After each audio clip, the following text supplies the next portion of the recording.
ನಮಸ್ಕಾರ ವೀಕ್ಷಕರೇ, ಈ ದಿನ ಬಂದಿರೋದು ಸಾವಿರಾರು ಭಕ್ತರ ನಂಬಿಕೆಯ ಕೇಂದ್ರವಾಗಿರುವಂತಹ ಹಲವಾರು ಪವಾಡಗಳಿಗೆ ಸಾಕ್ಷಿಯಾಗಿರುವಂತಹ ಪುಣ್ಯಕ್ಷೇತ್ರಕ್ಕೆ. ಈ ಪುಣ್ಯಕ್ಷೇತ್ರ ಇರೋದು ತುಮಕೂರು ಜಿಲ್ಲೆಯ ತುರುವೇಕೆರೆ ತಾಲೂಕಿನಿಂದ ಕೇವಲ 5 ಕಿಲೋಮೀಟರ್ ದೂರದಲ್ಲಿರುವ ಮಾದಿಹಳ್ಳಿ ಗ್ರಾಮದಲ್ಲಿ. ಇಲ್ಲಿನ ವೈಶಿಷ್ಟ್ಯ ಏನು ಅಂತಂದ್ರೆ, ಈ ದೇವಾಲಯದಲ್ಲಿ ಅರ್ಚಕರೇ ಇಲ್ಲ. ಅರ್ಚಕರೇ ಇಲ್ಲದ ಈ ದೇವಾಲಯದಲ್ಲಿ ಭಕ್ತ ಹಾಗೂ ಭಗವಂತನ ನಡುವೆ ಯಾರ ಮಧ್ಯಸ್ಥಿಕೆಯೂ ಕೂಡ ಇಲ್ಲ. ಭಗವಂತನನ್ನ ಭಕ್ತರೇ ಆರಾಧನೆ ಮಾಡುವಂತ ಅವಕಾಶ ಕೂಡ ಇಲ್ಲಿ ಇರುವಂತದ್ದು. ಹಾಗೂ ನಂಬಿದ ಭಕ್ತರನ್ನ ಈ ಸ್ವಾಮಿ ಯಾವತ್ತೂ ಕೂಡ ಕೈ ಬಿಡೋದಿಲ್ಲ. ನಂಬಿದಂತಹ ಹೆಣ್ಣು ಮಕ್ಕಳ ಕಣ್ಣೀರನ್ನ ಒರೆಸುತ್ತಾ ಸರ್ವರನ್ನ ಉದ್ಧರಿಸ್ತಾ ಇರೋರು ಶ್ರೀ ಹುತ್ತದ ಸಿದ್ದೇಶ್ವರ ಸ್ವಾಮಿಯವರು. ಹುತ್ತದ ರೂಪದಲ್ಲಿ ನೆಲೆಸಿರುವಂತಹ ಈ ಸ್ವಾಮಿಯವರಿಗೆ ಪ್ರತಿ ಹುಣ್ಣಿಮೆಯಂದು ವಿಶೇಷವಾದಂತಹ ಪೂಜೆ ನೆರವೇರುತ್ತೆ. ಹಾಗೂ ಪ್ರತಿ ಯುಗಾದಿಯಲ್ಲಿ ವಿಶೇಷವಾದ ಜಾತ್ರಾ ಮಹೋತ್ಸವ ಕೂಡ ನೆರವೇರುತ್ತೆ. ಇಂತಹ ಪುಣ್ಯಕ್ಷೇತ್ರದಲ್ಲಿ ನಡೆಯುವಂತಹ ಈ ಜಾತ್ರಾ ಮಹೋತ್ಸವ, ಹುಣ್ಣಿಮೆಯ ಪೂಜೆ, ಇಲ್ಲಿನ ಇತಿಹಾಸ, ಪುರಾಣ, ಪವಾಡಗಳ ಬಗ್ಗೆ ಇಲ್ಲಿನ ಗ್ರಾಮಸ್ಥರಿಂದ ಹಾಗೂ ಭಕ್ತರಿಂದ ನಾವೀ ದಿನ ತಿಳ್ಕೊಳ್ಳೋಣ. ಬನ್ನಿ. ಈ ಕ್ಷೇತ್ರದ ಮಹಿಮೆಯ ಬಗ್ಗೆ ಇಲ್ಲಿಗೆ ಬರುವಂತಹ ಭಕ್ತರನ್ನ ಕೇಳಿ ತಿಳ್ಕೊಳ್ಳೋಣ ಬನ್ನಿ. ನಮಸ್ಕಾರ ಸರ್. ನಿಮ್ಮ ಹೆಸರು ಸರ್? ಅಶೋಕ್ ಅಂತ. ಯಾವ ಊರು ಸರ್ ನಿಮ್ದು? ಮುಗಳೂರು. ಎಷ್ಟು ವರ್ಷದಿಂದ ಈ ಪುಣ್ಯಕ್ಷೇತ್ರಕ್ಕೆ ನೀವು ಬರ್ತಾ ಇದ್ದೀರಾ? ಬುದ್ಧಿ ಬಂದಾಗಿಂದ ಬರ್ತೀವಿ. ನಮ್ಮ ಅಪ್ಪ ಅಮ್ಮನ ಬರೋರು, ನಾವು ಬರ್ತಿದೀವಿ. ಅದಕ್ಕೆ ಮುಂದಿಂದಲೂ ಬರ್ತಿದ್ದಾರೆ. ನಾವು ಇತ್ತೀಚೆಗೆ ಎಲ್ಲದಕ್ಕೂ ಬಂದಕ್ಕೂ ಒಳ್ಳೇದಾಗುತ್ತೆ, ಬರ್ತಾ ಇದೀವಿ. ನೀವು ಚಿಕ್ಕ ವಯಸ್ಸಿಂದ ಕೂಡ ಇಲ್ಲಿ ನಡ್ಕೊಂತಾ ಇದ್ದೀರಿ ಅಂತ ಹೇಳ್ತಾ ಇದ್ದೀರಾ. ನಿಮ್ ಜೀವನದಲ್ಲಿ ಬದಲಾವಣೆಗಳಾಗಿದ್ಯಾ ಸರ್? ಖಂಡಿತ ಮೇಡಮ್. ಆರೋಗ್ಯ ಸಮಸ್ಯೆ ಆಗಿರ್ಬೋದು, ಹಣಕಾಸಿನ ಸಮಸ್ಯೆ ಆಗಿರ್ಬೋದು, ನಾವ್ ಏನ್ ಅನ್ಕಂತೀವೋ ಅದು ಖಂಡಿತ ಆಗುತ್ತೆ. ಎಲ್ಲಿ ಯಾರು ಪೂಜಾರಿಲ್ಲ ಇದ್ದವ್ರಿಗೆ, ನಾವೇ ಪೂಜಾರಿ. ನಾವ್ ಯಾರು ಬೇಕಾದ್ರೂ ಬಂದ್ ಮಾಡ್ಕೊಂಡು ಹೋಗ್ಬೋದು. ಚೆನ್ನಾಗಿ ಜಾತಿ ಭೇದ ಇಲ್ಲ, ಮತ್ತೆ ಯಾವ್ದೇ ರೀತಿ ಸುಳ್ಳು ಮೋಸ ಏನಿಲ್ಲ ಇಲ್ಲಿ. ನಾವ್ ಏನ್ ಅನ್ಕೊಂಡ್ ಬರ್ತೀವೋ ಅದು ಖಂಡಿತ ಆಗುತ್ತೆ. ಭಕ್ತಿ ಇರ್ಬೇಕು, ಮತ್ತೆ ನಂಬಿಕೆ ಇರ್ಬೇಕು. ನಾವು ಈಗ ಆರೋಗ್ಯ ಸಮಸ್ಯೆನೇ ಇರ್ಬೋದು, ಏನೇ ಆರೋಗ್ಯ ಸಮಸ್ಯೆ ಆಗಿರ್ಬೋದು, ಮಕ್ಳಿಗಾಗಿರ್ಬೋದು, ಜಾಸ್ತಿ ಮಕ್ಳಿಗೆ ಬರ್ತಾರೆ. ಮತ್ತೆ ಇಂಡಿವಿಜುವಲ್ ಆಗು ಬರ್ತಾರೆ, ಎಲ್ಲಾ ಕಾಲಿಗೂ ಬರ್ತಾರೆ. ಚರ್ಮ ರೋಗ ಆಗಿರ್ಬೋದು, ಮತ್ತೆ ಯಾವ್ದಾರ ಒಂದು ಕಿವಿ ನೋವು ಆಗಿರ್ಬೋದು. ಸುಮ್ನೆ ಅರ್ಕೆ ಮಾಡ್ಕೊಂಡು ಒಂದ್ ಗಂಟೆ ಆಗ್ತೀವಿ ಅಂದ್ರೆ ಹೋಗುತ್ತೆ. ಇಲ್ಲ ಮಂಡ್ಯ ಕೊಡ್ತೀವಿ ಅಂತ ಅರ್ಕೆ ಮಾಡ್ಕೊಂಡ್ರು ಹೋಗುತ್ತೆ. ಇಲ್ಲೇನು ಒಂದು ಜಾಸ್ತಿ ಕಡಲೆಪುರಿ ಅಥವಾ ಏನಾದ್ರು ಪಲಾರ ಮಾಡ್ಕೊಂಡು ಹೋಗ್ತಾರೆ. ಬೇಂದಿರೋ ಆಹಾರಕ್ಕಿಂತ ಬೇದಿರೋ ಆಹಾರ ಜಾಸ್ತಿ ಇಲ್ಲಿ ಯೂಸ್ ಆಗುತ್ತೆ. ಮತ್ತೆ ದನಕರುಗಳಿಗೆ, ನಮ್ಗೆ ಏನು ಮನೆಯಲ್ಲಿ ಹಸುಗಳು ಇದ್ರೆ ಏನಾದ್ರು ತೊಂದರೆ ಆಗಿದ್ರೆ ಅರಕೆ ಮಾಡ್ಕೊಂತ ಈದಾಗಿ ಹಾಲು ಹಾಕಿದ್ರೆ ಖಂಡಿತ ಹುಷಾರಾಗುತ್ತೆ. ಇನ್ನ ಯಾರಾದ್ರೂ ನಮ್ಗೆ ದುಡ್ಡು ಪಟ್ಟು ಕೊಟ್ಟಿಲ್ಲ ಅಂದ್ರೂ, ಅಥವಾ ನಮ್ಗೆ ಯಾರನ್ನೆಲ್ಲ ಮೋಸ ಆಗಿದೆ ಅಂದ್ರೂ, ಏನೋ ತೊಂದರೆ ಆಗಿದೆ ಅಂದ್ರೆ ಒಂದು ಜಮೀನಿಂದಾಗಿರ್ಬೋದು ಅಥವಾ ಕೋರ್ಟ್ ವಿಚಾರದಾಗಿರ್ಬೋದು, ನಾವ್ ಏನ್ ಅರ್ಕೆ ಮಾಡ್ಕೊಂತ ಅದಾಗುತ್ತೆ. ಒಟ್ಟು ಭಕ್ತಿ ಬೇಕು, ನಂಬಿಕೆ ಬೇಕು, ಖಂಡಿತ ಆಗುತ್ತೆ. ಇದ್ರ ಪವಾಡ ಹೇಳ್ತಾ ಹೋದ್ರೆ ಒಂದ್ ದಿನ ಸಾಕಾಗಲ್ಲ. ಖಂಡಿತವಾಗ್ಲು ತುಂಬಾ ಇದೆ. ಒಳ್ಳೆ ಪವರ್ಫುಲ್ ದೇವ್ರ ಅಂತ ಹೇಳ್ಬೋದು. ನಾವಿಲ್ಲಿ ಹತ್ತಿರದ ಸ್ಥಳೀಯದಲ್ಲಿರೋದು ನಮ್ ಪುಣ್ಯ ಅಂತ ಹೇಳ್ಬೋದು. ಶ್ರೀ ಹುತ್ತದ ಸಿದ್ದೇಶ್ವರ ಸ್ವಾಮಿಯವರ ಪುಣ್ಯಕ್ಷೇತ್ರದ ಮಹಿಮೆ ಏನು, ಇತಿಹಾಸ ಏನು ಅನ್ನೋದನ್ನ ಈ ಊರಿನ ಗ್ರಾಮಸ್ಥರನ್ನ ಕೇಳಿ ತಿಳ್ಕೊಳ್ಳೋಣ ಬನ್ನಿ. ನಮಸ್ಕಾರ ಅಯ್ಯ. ನಮಸ್ತೆ. ನಿಮ್ಮ ಹೆಸರು? ಪುಟ್ಟರಂಗಪ್ಪ ಅಂತ. ಪುಟ್ಟಣ್ಣ ಅಂತಾರೆ. ಈ ಕ್ಷೇತ್ರದ ಮಹಿಮೆ, ಈ ಸ್ವಾಮಿಯವರ ಇತಿಹಾಸ ಏನು, ಹಿನ್ನೆಲೆ ಏನು, ಈ ಸ್ವಾಮಿಯವರಿಗೆ ಎಷ್ಟು ವರ್ಷದ ಪೂಜೆ ಪುನಸ್ಕಾರಗಳಿಗೆ ನೆರವೇರ್ತಾ ಇದೆ, ನಮ್ಮ ವೀಕ್ಷಕರಿಗೆ ಹೇಳ್ತೀನಿ.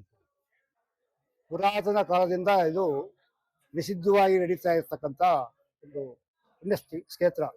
ಇದು ಮೂಲತಃ ಈ ಸ್ವಾಮಿ ಎಲ್ಲಿಂದ ಬಂದ್ರು ಏನು ಅನ್ನೋದು ಹಿಂದೆ ನಮ್ಮ ತಾತ ಅಜ್ಜಿಗಳು ಹೇಳಿದಂಥ ಕಥೆಯನ್ನ ನಾನು ಸ್ವಲ್ಪ ಜ್ಞಾಪಕ ಇದೆ, ಅದ್ರ ಬಗ್ಗೆ ನಾನು ಹೇಳ್ತೀನಿ. ಇಲ್ಲಿಗೆ ಒಂದು 60, 50, 70 ಕಿಲೋಮೀಟರ್ ಯಾವುದೋ ಕಾಲದಲ್ಲಿ, ಪುರಾತನ ಕಾಲದಲ್ಲಿ ಈ ಊರಿಗೆ ಒಬ್ಬ ಮಗಳು ಕೊಟ್ಟಿದ್ದಾರೆ, ಹೆಣ್ಣು ಮಗಳನ್ನ. ಆ ಹೆಣ್ಣು ಮಗಳು ಯಾವ ಊರು ಅಂತಂದ್ರೆ ಹೆಬ್ಬೂರು ಹೊನ್ನೇನಹಳ್ಳಿಯವರು ಅಂತ. ಒಂದು ಮೂಲತಃ ಈಗ ನಮ್ಮಲ್ಲಿ ಒಂದು ಪ್ರಸಿದ್ಧವಾದ ಒಂದು ಕತೆ ಇದೆ. ಹೆಂಗೆ ಇದೆ ಅಂದ್ರೆ, ಹೆಂಗ್ ಬಿಟ್ಟು ಇಲ್ಲಿಗೆ ಮೂಲತಃ ಅಂದಾಗ, ಅವತ್ತಿನ ಕಾಲದಲ್ಲಿ ಹೆಣ್ಣುಮಗಳು ಅಲ್ಲಿ ಜಾತ್ರೆ ಇರುತ್ತೆ. ಯುಗಾದಿ ಹಬ್ಬದ ದಿವಸ ಜಾತ್ರೆ ಇರುತ್ತೆ. ಆ ಹೆಣ್ಣುಮಗಳಿಗೆ ಹೋಗಕ್ಕೆ ಬರೋಕ್ಕೆ ಬಸ್ ಇಲ್ಲ, ನಡ್ಕೊಂಡು ಹೋಗ್ಬೇಕು, ಎತ್ತಿನ ಗಾಡಿ ಇಲ್ಲ. 2 ಮಕ್ಕಳು, 3 ಜನ ಮಕ್ಕಳು ನಿಮ್ಮಂತೆ ಸ್ವಾಮಿ ಅಲ್ಲಿ ಒಂದು ಹೆಬ್ಬೂರು ಹೊನ್ನಾನಹಳ್ಳಿಯವರು ಅಲ್ಲಿ ಜಾತ್ರೆ ಆಗೋದಂತೆ. ಆ ಮಕ್ಕಳು ಕರ್ಕೊಂಡು ಹೋಗ್ತಾಳ ಕಣಪ್ಪ, ಅಲ್ಲಿಯೇ ಸ್ವಾಮಿ ಇಲ್ಲಿ ಬಂದು ಜಯಿಸಿದ್ರೆ ನನ್ನ ಕಣ್ಣು ತುಂಬ ನಾನು ಪೂಜೆ ಮಾಡ್ತೀವಿ ಅಷ್ಟು ಅಂತ ಅವಳು ಕನವರಿಕೆಯಿಂದ ಮಲಗಿದ್ದಾಳೆ. ಅವಳ ಕನಿಷ್ಠನಲ್ಲಿ ಬಂದು ಆ ಸ್ವಾಮಿ ಪ್ರತ್ಯಕ್ಷವಾಗಿ ಕನಿಷ್ಠದಲ್ಲಿ ಹೇಳ್ತಕ್ಕಂಥ ಮಾತನ್ನ ನಮ್ಮ ಅಜ್ಜಿ ತಾತ ಹೇಳಿದ್ದಂತ ನಾನು ಹೇಳ್ತಾ ಇರೋದು. ನಾನೇನು ಗೊತ್ತಿಲ್ಲ, ಅದನ್ನು ಎಲ್ಲರಿಗೂ ಸ್ವಲ್ಪ ಮನವರಿಕೆ ಆಗಲಿ. ಅದನ್ನ ನಾನು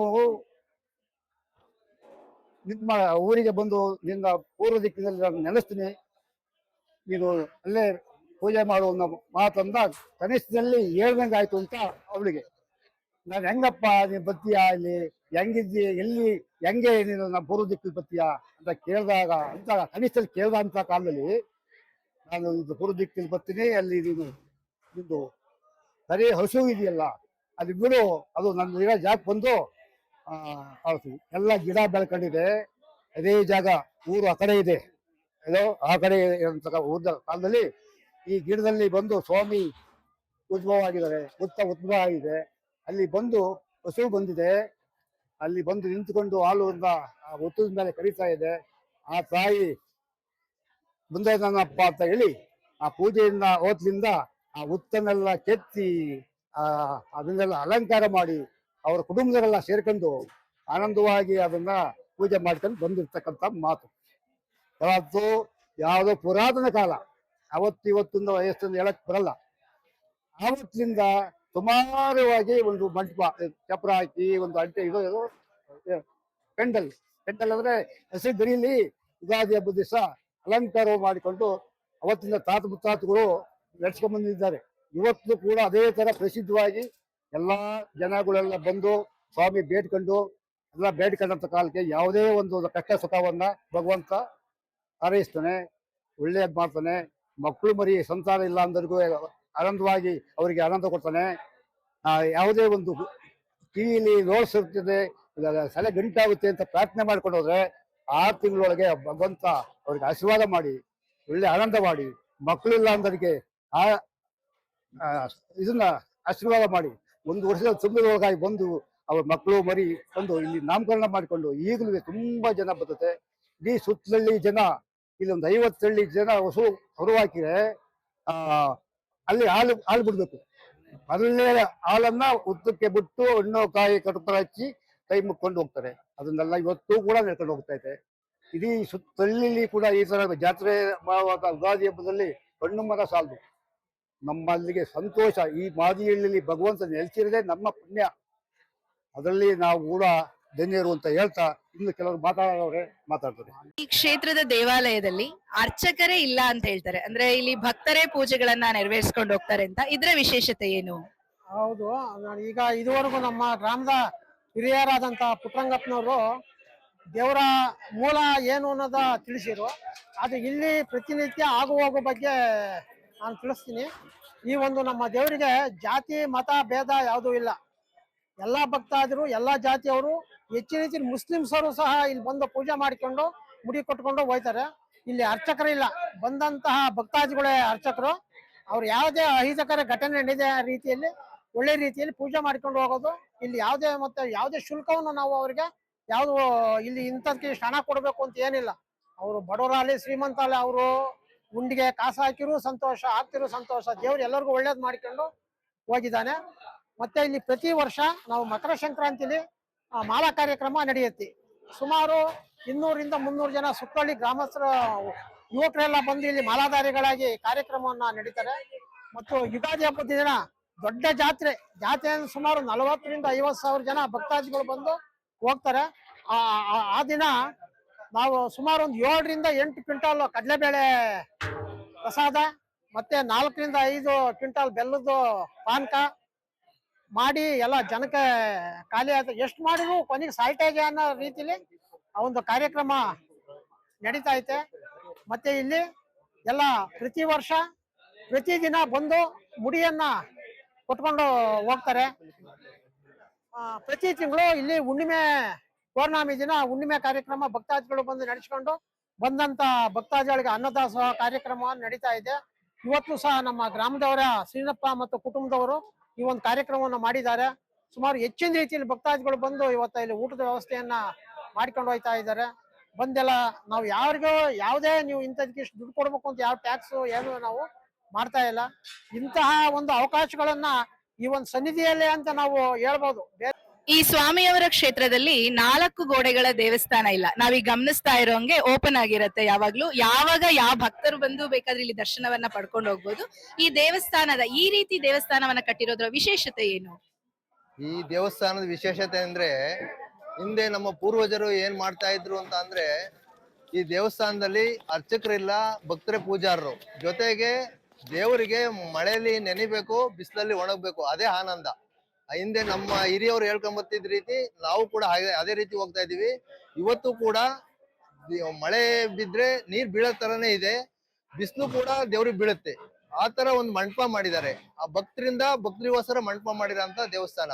ಇವತ್ತು ಅದಕ್ಕೆ ಬೀಗ ಇಲ್ಲ, ಭಕ್ತರೇ ಬಾಗ್ಲು ತಕ್ಕತ್ತಾರೆ, ಹೋಗ್ತಾರೆ, ತಿರ್ಗಾ ಬಾಗ್ಲ ಹಾಕೊಂಡ್ ಬರ್ತಾ ಇರ್ತಾರೆ. ಭಕ್ತರಿಂದ ಮಾತ್ರ ಪೂಜೆ ಹೊರತು ಬೇರೆ ಪೂಜಾರರು ಅಂತ ಏನು ಇದಕ್ ನಿಯಮ ಇಲ್ಲ. ಬಂದಂತ ಭಕ್ತರಿಂದಲೇ ಪೂಜೆ. ಮಳೆಯಿಂದ ಬಿದ್ದಂತ ನೀರು ದೇವ್ರ ಮೇಲೆ ನೀರ್ ಬೀಳುತ್ತೆ. ಸೂರ್ಯನ ಬಿಸಿಲು ಕೂಡ ಸೂರ್ಯ ಹುಟ್ಟಿದ ತಕ್ಷಣನೇ ಸ್ವಾಮಿಗೆ ಸೂರ್ಯನ ಒಂದು ಕಿರಣ ಸ್ವಾಮಿ ಮೇಲೆ ಬೀಳ್ತದೆ. ಅದು ಹಿಂದಿನಿಂದಲೂ ಪದ್ಧತಿ ಅದೇ ತರ ಐತೆ, ಇವತ್ತಿಗೂ ಕೂಡ ಅದೇ ತರ ನಡ್ಕೊಂಡ್ ಬರ್ತಾ ಇದೆ.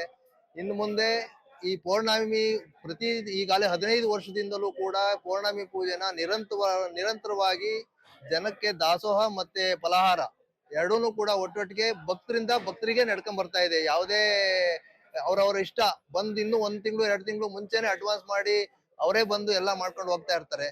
ಈ ತರ ನಡೀತಾ ಇದೆ ಇವತ್ತಿನವರೆಗೂ ಕೂಡ. ಸ್ವಾಮಿಯವರು ಹೆಣ್ಣು ಮಕ್ಕಳ ಕಣ್ಣೀರನ್ನ ಒರೆಸೋದ್ರಲ್ಲಿ ತುಂಬಾ ಹೆಸರನ್ನ ಪಡ್ಕೊಂಡಿದ್ದಾರೆ. ಎಷ್ಟೋ ಹೆಣ್ಣು ಮಕ್ಕಳ ಕಣ್ಣೀರನ್ನ ಅವ್ರು ಒರೆಸಿದ್ದಾರೆ, ನನ್ನನ್ನು ಸೇರಿಸಿ ಅಂತ ನಾನು ಹೇಳ್ಬೋದು. ಹಾಗಿದ್ದಾಗ ಯಾವೆಲ್ಲ ಸಮಸ್ಯೆಗಳಿಗೆ ಈ ಕ್ಷೇತ್ರಕ್ಕೆ ಬಂದ್ರೆ ಪರಿಹಾರ ಸಿಗತ್ತೆ, ಆ ಹರಕೆಗಳ ಯಾವ ರೀತಿ ಇರುತ್ತೆ ಜನರು ಮಾಡ್ಕೊಳ್ಳೋದು, ಅದನ್ನ ಸ್ವಲ್ಪ ನಮಗೆ ತಿಳಿಸ್ಕೊಡಿ. ವಿಶೇಷವಾಗಿ ಹೇಳ್ಬೇಕು ಅಂದ್ರೆ ಮುತ್ತು ಸಿದ್ದೇಶ್ವರ ಅಂತ ದೊಡ್ಡ ಪವಾಡ ಇದೆ.